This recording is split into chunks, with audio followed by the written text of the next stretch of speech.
Hey yo yo yo, c'est ton gars Prince FPV dans ta TV. Je sais que tu l'as dit, review ultimate du DJI Mini 3 Pro.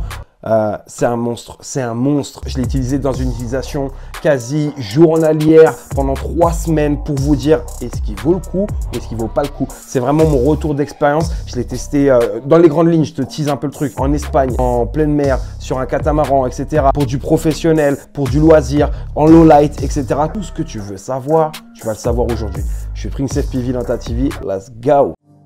Comment j'ai utilisé ce drone? J'ai utilisé dans plusieurs scénarios. J'ai eu la chance de participer à la prochaine campagne publicitaire du Coq Sportif.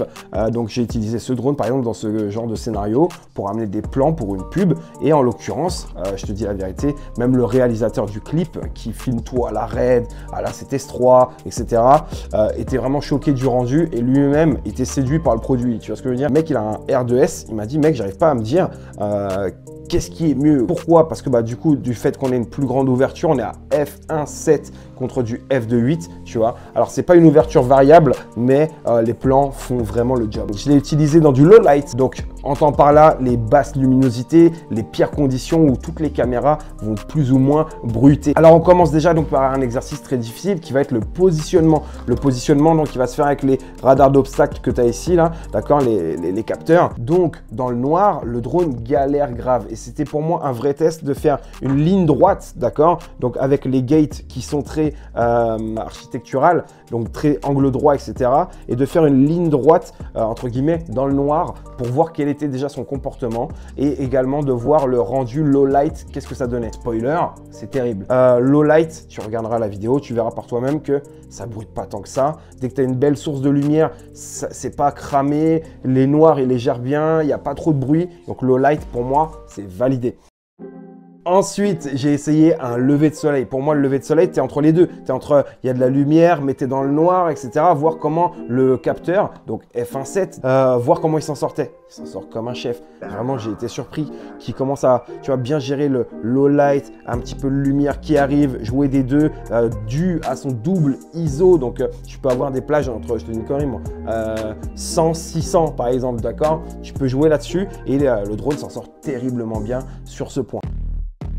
Pour le troisième test, t'es pas prêt du tout et moi non plus, j'étais pas prêt à ce moment-là. Il y avait de l'orage de malade, mais vraiment c'était genre la fin du monde, gars, tu vois. À croire que la maison va exploser, hein, je te mens pas. Je vois beaucoup d'éclairs, des éclairs, des éclairs. Pourquoi ne pas essayer, par exemple, de se mettre en 4K 60 images secondes et de laisser le drone. Alors là, c'était un risque parce que à tout moment, un éclair le drone explosait, hein, d'accord? Et puis on va essayer de capter ça. Donc lui, je l'ai mis en stationnaire comme ça. Par la même occasion, j'ai pu tester l'autonomie, d'accord? On y reviendra après. En gros, j'étais dans le noir, donc son ouverture très grande pour capter toutes les sources de lumière environnantes était parfaite pour capter un éclair, par exemple. Je me suis mis en 4K pour avoir le meilleur piqué d'image avec un grand FOV comme ça. Et puis le 60 images secondes pour pouvoir ralentir l'apparition de l'éclair qui est très brève. Et au final, les mecs, même moi, je suis tombé par terre quand j'ai vu les rushs.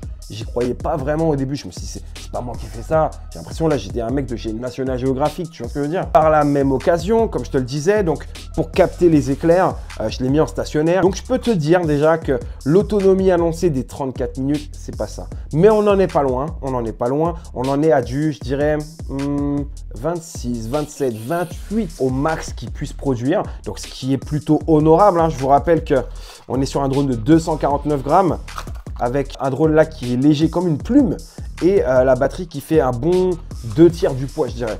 Donc, c'est vraiment une prouesse technologique que je salue à la mort. Après, j'ai eu la chance, vraiment la chance d'aller en Espagne. Lors de ce séjour en Espagne, le gros highlight de mon client, c'était de mettre en valeur une balade en catamaran en pleine mer. Pour lui, c'était vraiment le highlight. Il voulait de la photo, il voulait de la vidéo, des vidéos prêtes à poster sur les réseaux sociaux. J'ai dit, bah c'est parfait, let's go. Donc du coup, je vous explique, je suis en pleine mer, d'accord? Pleine mer, vraiment avec des rafales de vent à 20-30 km/h, d'accord? Première peur, déjà, c'était le décollage.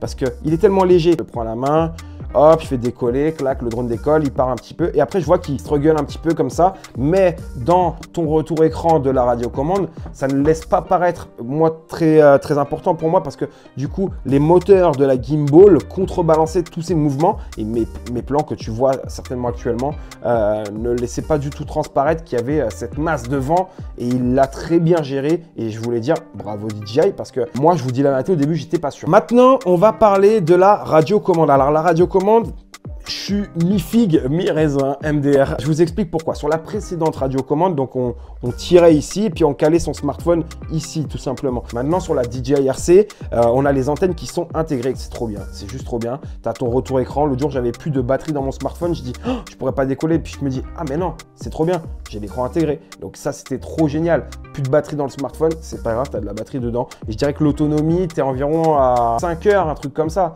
Donc si tu la recharges le soir comme tout le monde, je ne serai jamais embêté. Si tu oublies un jour ou deux, ça fera l'affaire amplement. La radiocommande, la grise où tu mets ton téléphone et celle-ci, ouais, j'ai ressenti une différence de portée de signal. Après, le format compact est juste trop bien. Ça l'excuse amplement. Tu as un écran intégré.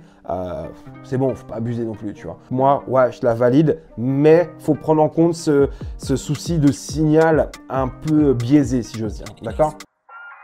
Maintenant, est-ce que je le recommande? Oui, à 400%. Je t'ai dit pourquoi. Tu as autant d'autonomie qu'un Mavic Air 2. Tu as des capteurs d'obstacles devant, derrière, en dessous, comme le Mavic Air 2. Point de vue législation, tu es à 249 grammes, donc tu es beaucoup plus libre dans beaucoup de pays. Tu as une radiocommande avec un écran intégré qui est terrible. Tu as 3 batteries. Le truc, il fait la taille de la main. Pourquoi acheter un Mavic Air 2 en 2022? Achète un Mini 3 Pro. Mais les gars, ça a l'air d'être un jouet, mais ça ne l'est pas. Dedans, on a toutes les caractéristiques techniques d'un gros drone dans un petit corps comme ça. Très important, les gars, suis-moi sur Instagram. Je suis le roi d'Instagram. Je te mens pas sur ma page. Mec, c'est la folie, c'est la cour du roi. C'est un truc de ouf. Il n'y a que des trucs de fou qui se passent. Toute ma vie, c'est malheureusement que ça. Il m'arrive que des trucs de dingue. Frérot, je suis une jeune chaîne YouTube, frérot. Je suis une jeune chaîne YouTube, frérot. Abonne-toi. C'est bon, Squeezie, il a pété, les gars. Vous voyez ce que je veux dire? Les mecs, ils ont des millions d'abonnés. C'est des mecs comme moi qu'il faut faire péter, les gars. Abonne-toi à ma chaîne YouTube, lâche un like, un petit commentaire, ça te mange, ça va rien te coûter, gros. C'est pas comme si à la fin je vais te mettre un couteau, mets un commentaire. Non, tu vois ce que je veux dire, les gars. Aidez-moi et Dieu vous le rendra, j'espère. God bless. Donc voilà, c'était ma review ultimate sur le Mini 3. Je vous remets tous les plans que j'ai fait à la fin de la vidéo. J'espère que ça t'a vraiment fait kiffer. En tout cas, moi, j'ai adoré voler ce drone. On est ensemble. Prince FPV dans ta TV, je sais que tu l'as dit. Bye!